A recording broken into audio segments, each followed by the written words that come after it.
One of the really interesting trials that came about this year, and it was because of a question into XtremeAg from my new friend, Luke Harvey. Luke and his father are dairymen southeast of Atlanta, Georgia. And Luke was having trouble with high sodium in his soils from the manure applications out of the dairy and things like that. And he emailed in a question to XtremeAg. And the question was pretty detailed, pretty complex. And so I passed it on to Mike Evans and Clint Freeze, Jared Cook, the agronomist that calibrated agronomy, to help with something that was a little over my head. And they started using BioAg in different products, different carbon sources, things like that. They changed a few things in his manure application to try to affect the soil health on Luke's farm. And now here we are at the end of the season, and Luke is pretty excited, and so am I. We didn't know that we were kind of working on the same things, but the end result has been the same. You know, I've been talking a lot about nutrient density in my beef, feeding minerally balanced corn to the beef, or minerally balanced forage to the beef, and then how it makes a higher quality beef. It's more tender, it's more nutritious, it definitely tastes better. All of those things are very exciting. A lot of people say, well, why should I care about nutrient density, or how do I get paid? If I'm not going direct to the consumer with my beef, how do I get paid? And I believe Luke has discovered the way that every livestock producer can get paid. Luke started using BioAg to improve his soil health. Luke started running sap analysis and things like that to try to improve the crop. And lo and behold, his feed costs have gone down. Luke and his dad have raised the starch level of their corn 7 to 8%.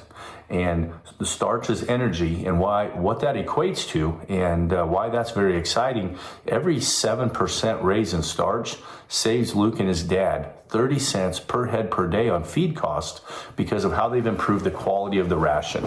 And so really I can tell you, Luke and his dad have improved the nutrient density of their corn crop, the nutrient density of their silage crop, and now they're feeding that to the dairy cows. And you know, a dairy ration is like a race car ration. It's very much dialed in, very much paid attention to. And I think as other livestock producers, we can learn a lot from a dairy ration and what they're looking at, because we can improve upon ours. And you know, in my beef cow rations, you know, for my fat cattle, I don't know that I will save the 30 cents per head per day, but I believe the gain will go up. And so if we look at that from another perspective, you know, how much faster will my cattle gain? You know, I've started to use AI and things like that to predict, and it's talking about a half a pound or better per day on an 800-pound steer. We're going to have to conduct this research and see what we can figure out. But again, in using AI, the gains that the Harvey family is seeing would translate into beef cattle, it would translate into hogs, it would translate into poultry.